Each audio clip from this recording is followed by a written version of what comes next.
Hello बच्चों, आज हम लोग स्टार्ट करने जा रहे हैं विद्युत विभव एवं धारिता के आंकड़े प्रश्न। आपको हमने कुछ फार्मूले पढ़ाए हैं, समांतर क्रम संयोजन, श्रेणी क्रम संयोजन और संचित ऊर्जा के फार्मूला हमने आपको पढ़ाए हैं। समांतर प्लेट के लिए हमने एक फार्मूला निकाला था, गोलीय संधारित्र के लिए हमने फार्मूला निकाला था, गोलीय संधारित्र की धारिता का हमने फार्मूला आपको बताया और साथ में हमने आपको गोलीय चालक की धारिता का फार्मूला भी बताया है। यहाँ पर हम लोग शुरुआत करते हैं। आज पहला प्रश्न है, कह रहा है कि एक समांतर प्लेट वायु संधारित्र की धारिता 100 पिकोफैरेड है। यदि इसे 50 वोल्ट तक आवेशित किया जाए तो इसमें संचित ऊर्जा कितनी होगी। यहाँ पर पहले लगाने से पहले किसी भी डेरिवेशन को लगाने से पहले आपको सबसे पहले उसको क्या लिखना होगा, क्वेश्चन को पढ़ के हमें ये लिखना होता है कि दिया है आपको क्या क्या दिया गया है। तो सबसे पहले देखिए यहाँ पर हमको धारिता दी गई, संधारित्र की धारिता, यानी धारिता को बेटा कहाँ लिखते हैं, सी से। सी आपको दिया गया है 100 पिकोफैरेड, मतलब पीएफ। पी का मतलब बेटा क्या होता है पिको, एफ का मतलब क्या होता है फैरेड। तो यहाँ पर बेटा ये पिकोफैरेड को हमें क्या बनाना होगा, फैरेड बनाना होगा। यहाँ पर हम कुछ चीजें आपको बता देते हैं, आप इसको नोट करके नोट कर लीजिएगा। जैसे एक एफएम लिखा हो, एफएम का मतलब होता है फर्मी, एम का मतलब होता है मीटर। तो एक फर्मी मीटर बराबर होता है 10 की पावर -5 मीटर। फिर बेटा एक पिकोमीटर, तो पिकोमीटर बराबर बेटा क्या होता है 10 की पावर -12 मीटर। यानी जहां पर पिको लिखा होगा वहां पर हम बेटा क्या करेंगे, 10 की पावर 12 से मल्टीप्लाई कराएंगे। फिर बेटा होता है एक एंगस्ट्रॉम, तो एक एंगस्ट्रॉम बराबर होता है 10 की पावर -10 मीटर। फिर बेटा आपका आता है एक नैनोमीटर, क्या था बेटा नैनोमीटर। तो क्या लिख रहा है भाई, एक नैनोमीटर। एक नैनोमीटर बराबर होता है 10 की पावर 9 मीटर। फिर अगर मुझे दिया हो आपका एक माइक्रोमीटर, तो बराबर क्या होगा बेटा 10 की पावर -6 मीटर। ये छोटी सी बात आपको याद रखनी, ये आपके बहुत काम आने वाली है। अब यहाँ पर हमें किस में बदलना है, पिको फैरेड है तो इसको फैरेड में बदलना है। यानी पिको देखो बेटा यहाँ पर एफ क्या है, किसी चीज का मात्रक, फैरेड मात्रक है किसका, धारिता का। उसी तरह से मीटर क्या है, मात्रक होता है लेंथ का। तो ये पिको मीटर को हम कहाँ बदल रहे, मीटर में। तो उसी तरह से पिको फैरेड को हम कहाँ बदलेंगे, फैरेड में। तो हम बेटा क्या करेंगे, इसको 10 की पावर -12 से मल्टीप्लाई करा देंगे। तो ये हो जाएगा 100 इंटू 10 की पावर -12, और ये बेटा बदल गया किसमें, फैरेड में। अब यहाँ पर अगर आप लोग ध्यान से देखेंगे तो मैं इसको अच्छा ऐसे ही पढ़ा रहने देता हूँ, इतना आ गया। अब बेटा देखिए फिर क्या कह रहा आगे, यदि इसे 50 वोल्ट तक आवेशित किया जाए, यानी इसको हम लोग कितने, इसका वोल्ट किसका मात्रक होता है, विभव का मात्रक होता है। तो इसका विभव यानी विभव कितना होगा, वो सर 50 वोल्ट हो जाएगा। और हमसे निकालने के लिए क्या कहा है, संचित ऊर्जा, यानी संचित ऊर्जा आपको यू निकालने के लिए कहा है। आपको हमने एक फार्मूला पढ़ाया था संचित ऊर्जा का, क्या पढ़ाया था सर, वो हमने आपको पढ़ाया था कि U बराबर 3 फार्मूले बताए थे, और यहाँ पर हमें वो संबंध का फार्मूला लगाना है स्थितिज ऊर्जा के जिसमें C और V आता हो। हाँ सर, ये हमने पढ़ा था 1/2 CV², ये पढ़ा था आपने। तो 1/2, अब बेटा C की वैल्यू कितनी है 100, और बेटा 10 की पावर -12। अब देखो V की वैल्यू कितनी है बेटा 50, और इसका क्या कर दोगे स्क्वायर। अब यहाँ पर बेटा ध्यान से देखो 1/2 और ये 100 है, और गुड़े इसको मैं बेटा 100 को मैं 10 की पावर 2 लिख सकता हूँ, है ना, और 10 की पावर -12। और यहाँ पर बेटा ये 50 का स्क्वायर करना कितना हो जाएगा, ये बेटा 2500 हो जाएगा। कितना हो जाएगा बेटा 2500। अभी यहाँ पर देखिए मैं 1/2, अब देखिए 10 की पावर -12 है, 10 की पावर 2 है, घट जाएगा। तो 10 की पावर -10 इंटू, मैं इसको लिख सकता हूँ 25 गुणे 10 की पावर 2 यानी 100, क्योंकि बेटा ये 25 गुणे 100 2500 होगा। तो 25 और 100 को 10 की पावर 2 लिख दिया हूँ। अब 1/2, अब बेटा देखिए 10 की पावर कितनी है -10, और यहाँ पे 10 की पावर 2 प्लस है तो घट जाएगी। तो क्या बचेगा 10 की पावर -8, और बेटा आपके पास ये कितना बचा है 25। अब यहाँ पर 2 से इसको काटेंगे तो आपका ये आ जाएगा 12.5। तो हो गया 12.5 गुणे 10⁻⁻8। और बेटा ऊर्जा का मात्रक क्या होता है? जूल होता है। तो बेटा ये आपकी क्या आ गई? स्थितिज ऊर्जा आ गई। ये आपकी बेटा क्या आ गई? स्थितिज ऊर्जा आ गई। यही आपका बेटा क्या हो जाएगा? आंसर। तो बड़ा ही सिंपल था, आपको ये चीज पे ध्यान देना है, इस चीज को आपको याद रखना। आप लोग इसका स्क्रीनशॉट ले लीजिए। नेक्स्ट सवाल।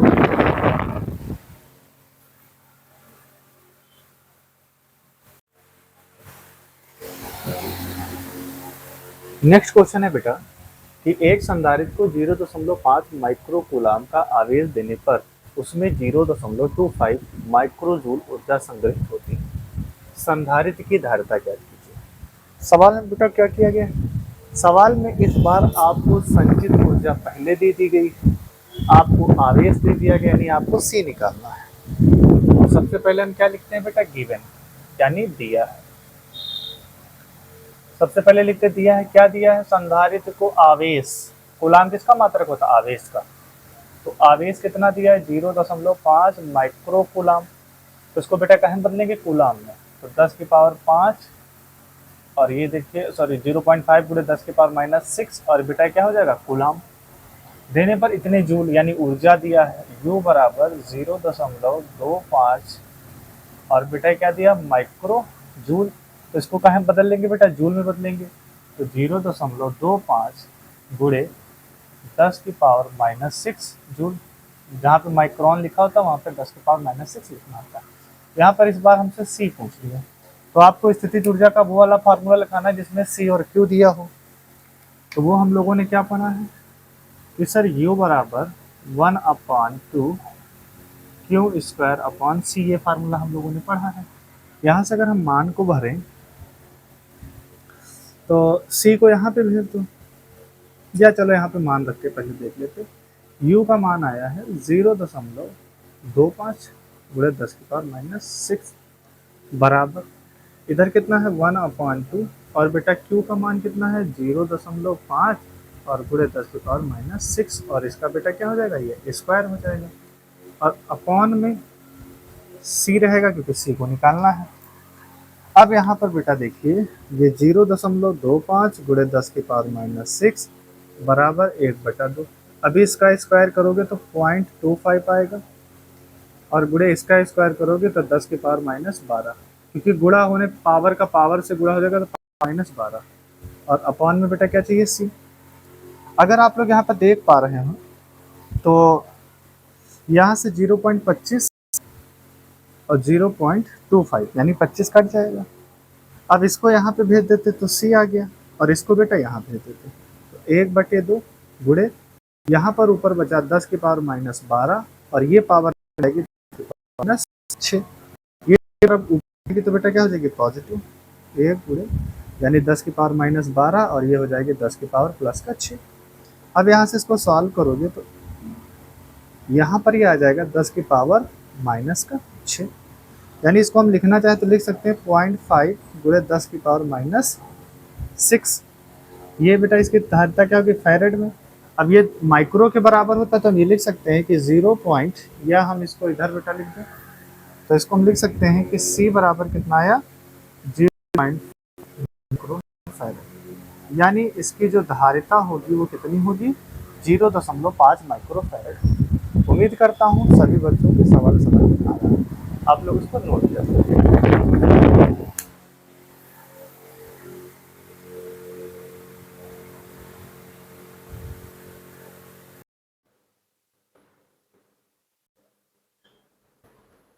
तो बच्चों हमारे पास 4 नंबर का सवाल है कि दिए गए परिपथ में यदि A तथा B बिंदुओं के बीच 150 वोल्ट विभवांतर लगाया जाए तो 6 माइक्रोफैरेड के संधारित्र की प्लेटों के मध्य विभवांतर एवं संचित ऊर्जा को ज्ञात करना।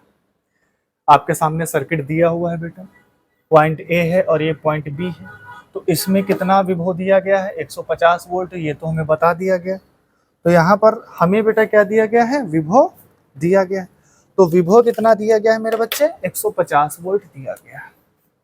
तो यहाँ पे हम लिख सकते हैं दिया है, आपको विभव दिया है, कितना दिया है 150 वोल्ट हमें दे दिया।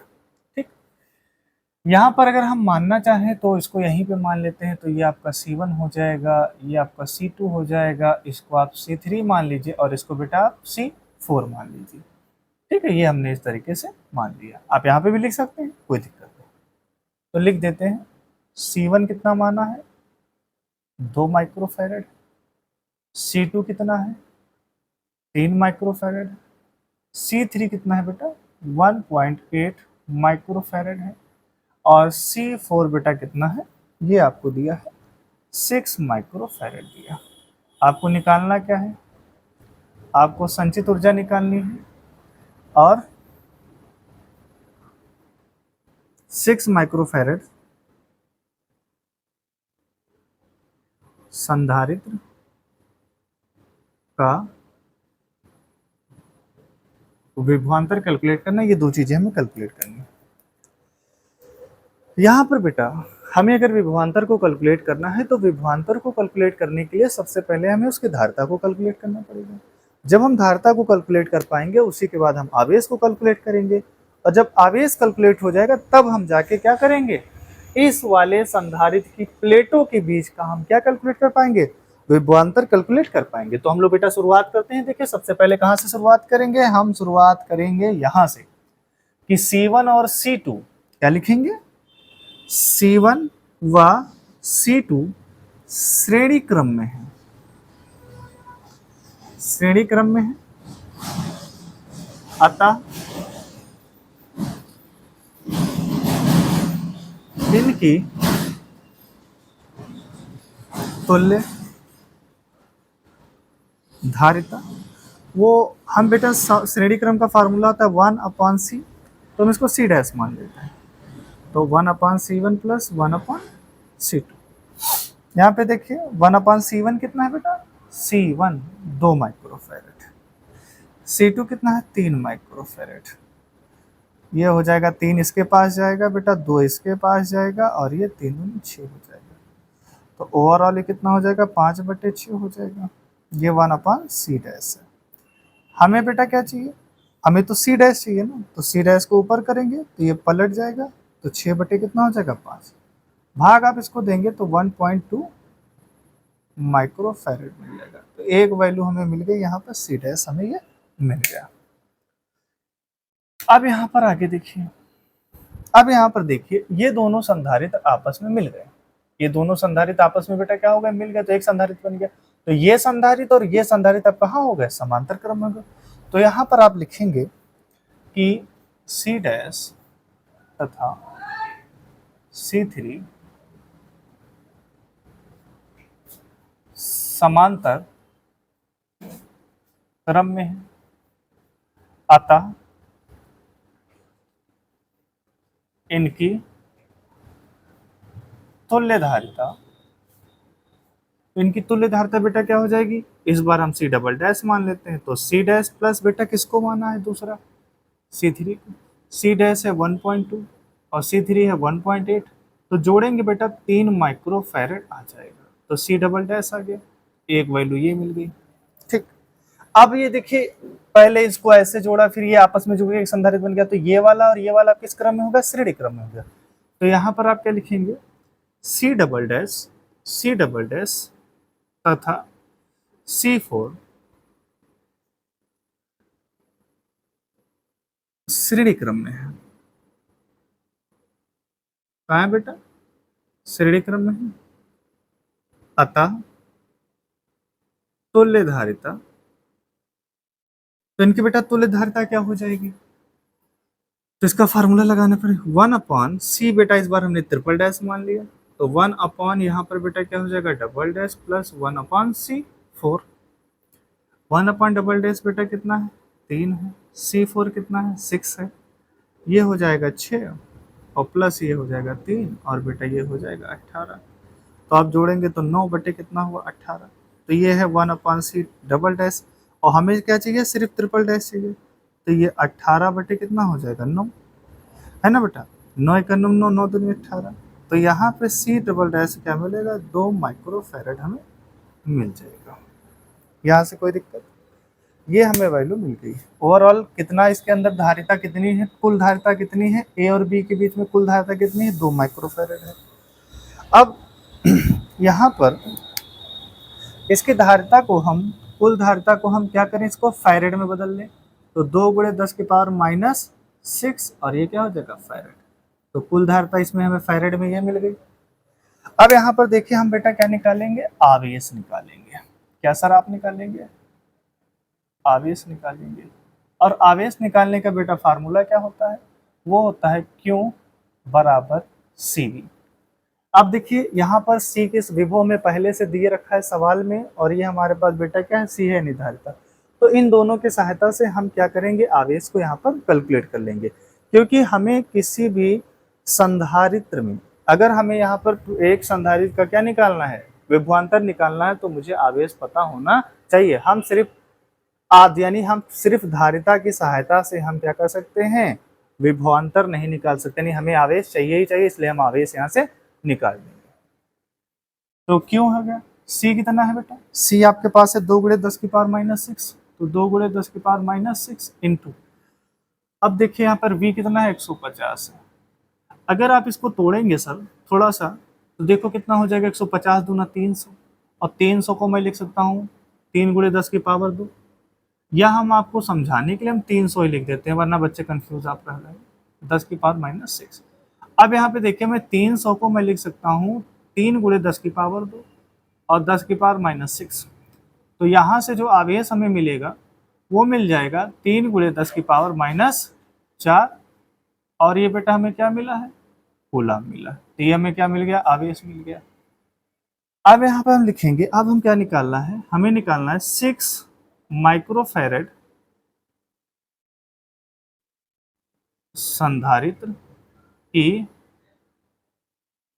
प्लेटों के बीच क्या निकालना है बेटा, हमें विभवांतर निकालना है। तो अब यहाँ पर देखिए 6 माइक्रोफैरेड का संधारित्र ये है, तो आप जानते हैं ये पॉजिटिव प्लेट है और ये निगेटिव प्लेट है। और यहाँ पर हमें क्या करना है, इसके बीच कितना विभव में अंतर है वो निकालना है। तो देखिए कैसे निकालेंगे, विभवांतर निकालने का फार्मूला होता है V बराबर Q अपॉन C।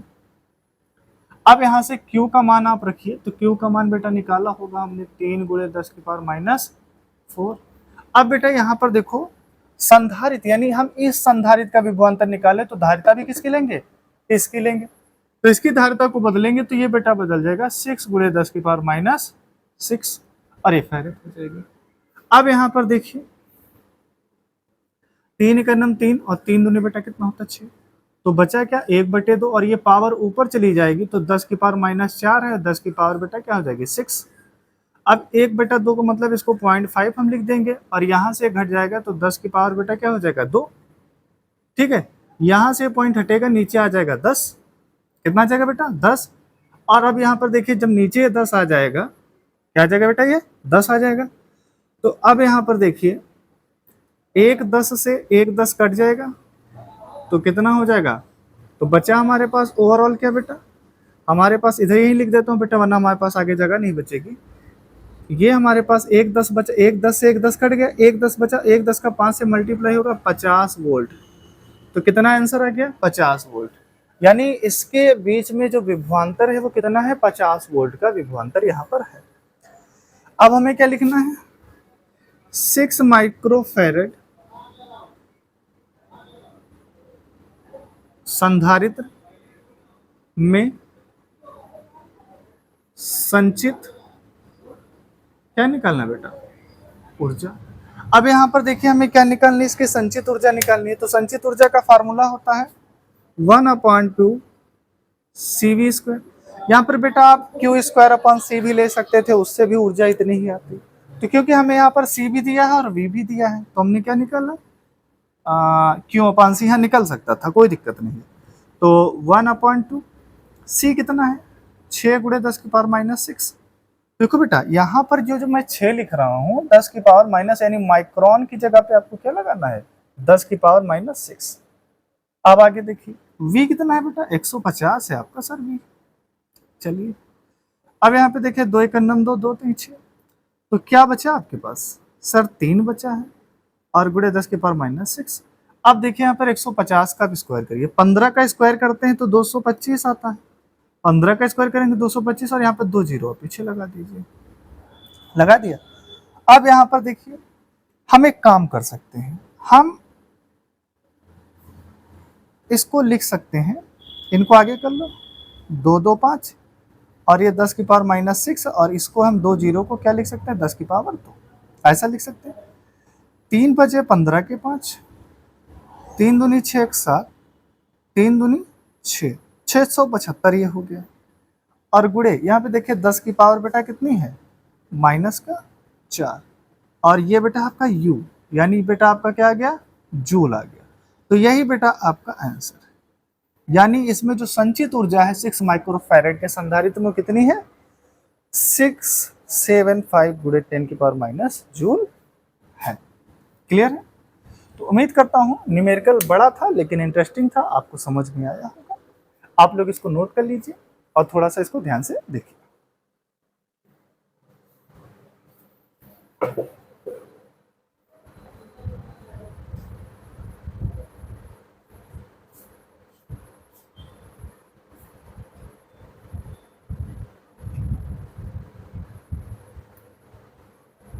तो नेक्स्ट क्वेश्चन है, वो क्या कह रहा है कि 10, 12 और 24 माइक्रोफैरेड के 3 संधारित्र चित्रानुसार जोड़े गए। मतलब ये चित्र में आपको दर्शाएगा कि किस तरीके से जोड़े गए हैं। ए व बी के मध्य हमें धारिता बतानी है, यानी ए और बी पॉइंट के बीच में कितनी धारिता हमको ये बतानी है। तो बहुत ही आसान सवाल है, आप अगर इसको ध्यान से समझेंगे तो यहाँ पर इसका एक टर्मिनल ये दिया गया है और एक टर्मिनल ये दिया गया, यहां से शुरू होंगे तो ये एक ही वायर है, आप देखिए ध्यान से, और ये दूसरा वायर है। अगर ये एक ही वायर है और दोनों संधारित्र एक ही वायर में जुड़े हैं तो हम क्या कह सकते हैं कि हम इसको बेटा हल करेंगे तो हम क्या कह सकते हैं? हम कह सकते हैं कि 12 माइक्रोफैरेड तथा 24 माइक्रोफैरेड के संधारित्र श्रेणी क्रम में है, अतः इनकी तुल्य धारिता क्या हो जाएगी? श्रेणी क्रम में तो 1/c डैश मान लेते हैं, तो 1/c1 प्लस 1/ क्या मान लो? 1/c2। अब यहाँ पे देखिए C1 की जगह पे बेटा 12 आ जाएगा, इसको आप सपोज करिए इसको C1 मान लीजिए, इसको आप C1 मान लीजिए, इसको C2 मान लीजिए और इसको बेटा C3 मान लीजिए। तो C1 कितना है? C1 नहीं सॉरी C2 प्लस C3 लिखना था, C2 प्लस C3। तो C2 कितना है? 12 और C3 कितना है बेटा? 1/24। एलसीएम लेंगे तो इससे इसका मल्टीप्लाई करवा दीजिए 24, इससे इसका मल्टीप्लाई करवा दीजिए, लेकिन ऐसे बहुत लेंथी हो जाएगा तो हम एलसीएम ले लेते हैं। कितना आएगा बेटा? 24। तो 12 से इसको भाग दोगे 2 आएगा, प्लस 1 गुणे बेटा कितना आएगा? 1। तो 2 प्लस 1 और कितना हो जाएगा? 24। तो बराबर जोड़ेंगे तो 3/24। तो ये आ गया बेटा 1/c डैश। हमें क्या चाहिए? c डैश चाहिए। तो c डैश तो ये भी पलट जाएगा, तो 24 क्या होगा? 3। इसको पलट दे तो बेटा इसको भी पलट देंगे, 3 का नाम 3, 3/24। तो C बराबर बेटा क्या आ गया? 8 माइक्रोफैरेड आ गया। अब ये देखिए आपस में ये दोनों जुड़ गए, तो एक ये बन गया और एक ये बन गया, तो दोनों अलग अलग वायर में होंगे, इसलिए क्या होंगे? समांतर क्रम में होंगे। तो हम क्या लिख सकते हैं? हम लिख सकते हैं चूंकि 8 माइक्रोफैरेड और बेटे क्या है? वह 10 माइक्रोफैरेड के संधारित्र समांतर क्रम में है, अतः तुल्य धारिता तो ये बेटा हो जाएगी C dash, C double dash मान लीजिए, तो C1 प्लस बेटा क्या हो जाएगी? C2। तो C1 कितना है? यहाँ पर हम इसको मान लेते हैं ये C1 plus dash, C dash मान लेते, तो C1 कितना है? 10 है और C डैश बेटा कितना है? 8 है। तो C डबल डैश ओवरऑल क्या मिला, 18 माइक्रोफैरड मिल जाएगा। तो यानी ए बी के बीच में जो कुल धारिता है वो बेटा कितनी है, वो 18 माइक्रोफैरड है। आप लोग इसको नोट कर लीजिए, फिर हम लोग नेक्स्ट क्वेश्चन देखते हैं।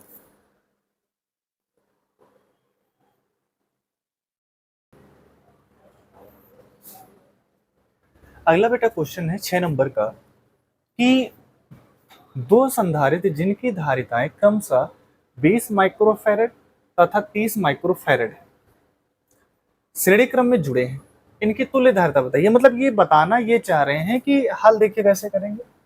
इनके पास दो संधारित्र हैं, एक संधारित्र ये है और एक संधारित्र ये, और दोनों बेटा क्या है, इसको मान लीजिए टर्मिनल ए और इसको मान लीजिए टर्मिनल बी। दोनों संधारित्र श्रेणी क्रम में जुड़े, मतलब 20 माइक्रोफैरड एक के पास है और 30 माइक्रोफैरड एक के पास है। तो अब इसको कैसे निकालेंगे, तो हम लिख लेंगे, क्या लिखेंगे, देखिए क्या लिखेंगे, लिखेंगे 20 माइक्रोफैरड तथा 30 माइक्रोफैरड कहाँ है, श्रेणी क्रम में है, अतः तुल्य धारिता क्या हो जाएगी, 1/c डैश बराबर 1/c1 प्लस 1 बेटा क्या हो जाएगा c2। तो देखिए 1/c डैश बराबर c1 कितना है 20 है, c2 कितना है 30 है। अब इसको आगे सिंप्लीफाई करेंगे तो 1/c डैश बराबर इससे इसका मल्टीप्लाई होगा तो 30, इससे इसका मल्टीप्लाई होगा तो 20 और इससे इसका मल्टीप्लाई होगा तो 600। तो ये हो जाएगा 50 बटे क्या हो गया 600। हमें क्या चाहिए C1 चाहिए, तो इसलिए बेटा ये जब ये वैल्यू पलट जाएगी तो ये भी पलट जाएगी, तो 600 और बटे क्या हुआ 50, 0 से 0 कट जाएगा, 5 एक नम 5 और 5 एक नम 5, 5 दूनी 10, यानी जो वैल्यू हमें मिलेगी वो C डैश बराबर क्या मिलेगी 12 माइक्रोफैरड मिल जाएगी। थोड़ा सा जगह कम था बेटा तो थोड़ा सा कंजेस्टेड हो गया है, तो बाकी आप अपनी कैलकुलेशन देख लीजिएगा, कुछ नहीं करना है। समांतर श्रेणी क्रम में है, श्रेणी क्रम का सूत्र लगाना, फिर वैल्यू लेके आपको भिन्न तो करना आता ही होगा बेटा, तो भिन्न करके आपको ऐसे क्या करना है C1 का मान निकाल लेना। अगला क्वेश्चन थोड़ा सा इंटरेस्टिंग है, ये कह रहा है कि धारिता C के 3 संधारित्र पहले श्रेणी क्रम में तत्पश्चात समांतर क्रम में जोड़े गए। पहले श्रेणी क्रम में जोड़ा गया है फिर समांतर क्रम में जोड़ा गया। इन स्थितियों में तुल्य धारिता का अनुपात बताइए। मतलब सबसे पहले में काम क्या करना है, श्रेणी क्रम में 3 प्रतिरोधों को जोड़ना है, उनकी तुल्य धारिता निकालनी, और फिर समांतर क्रम में 3 प्रतिरोधों को जोड़ना है, उनकी तुल्य धारिता निकालनी। तो हम क्या लिखेंगे, माना 3 संधारित्र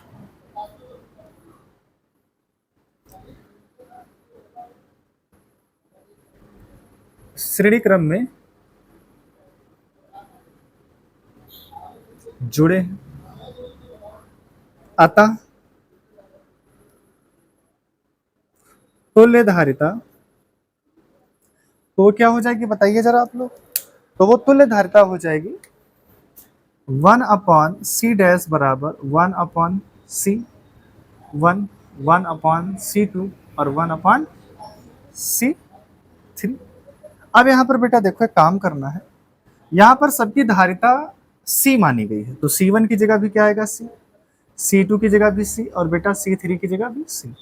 तो देखिए सब एक जैसा, तो एलसीएम बेटा क्या आ जाएगा C, एलसीएम कितना आएगा C, और ये 1 1 1 जुड़ जाएगा तो क्या हो जाएगा 3 हो जाएगा बेटा, कितना हो जाएगा 3 हो जाएगा। तो C डैश बराबर कितना मिल गया 3 मिल गया। अब यहाँ से सॉरी ये हमें मिला 1/c डैश, हमें चाहिए क्या C डैश चाहिए, तो C बराबर हो जाएगा क्या C डैश बराबर 3 अनुपात सॉरी C ऊपर चला जाएगा ना, हाँ C अनुपात 3। ये हमें क्या मिल गया, तुल्य प्रतिरोध किसका मिल गया, जब हमारे तीनों संधारित्र श्रेणी क्रम में जुड़े। अब हमें बेटा क्या करना है, माना 3 संधारित्र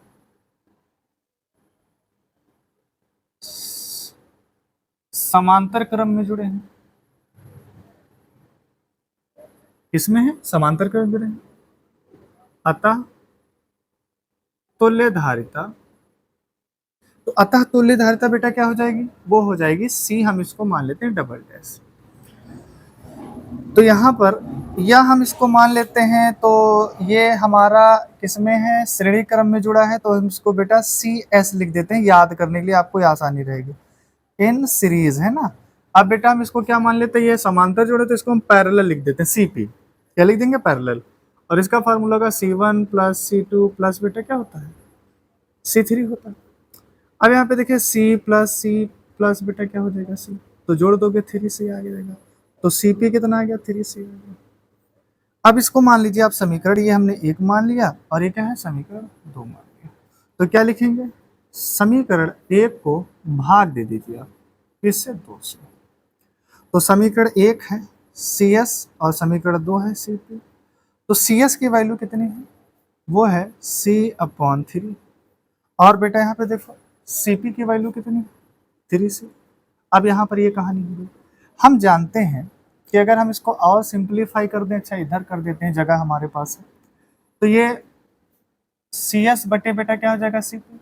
ये जो भिन्न है ऊपर पलट जाएगी बेटा, क्या हो जाएगी, पलट जाएगी। तो ये इसके पास जाएगा तो हो जाएगा C इंटू 1, और ये बेटा किसके, ये जाएगा इसके पास और ये बेटा जाएगा इसके पास, तो ये हो जाएगा 3C इंटू बेटा क्या हो जाएगा, 3 हो जाएगा।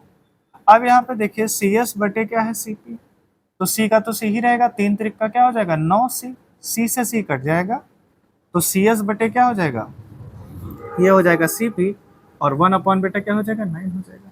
तो यानी हम ये कह सकते हैं CS का अनुपात CP के साथ क्या है, वो 1 अनुपात बेटा क्या है, 9 है। ये हमें यहाँ पर अनुपात को बताना था और हमें इसको निकालना था। तो बहुत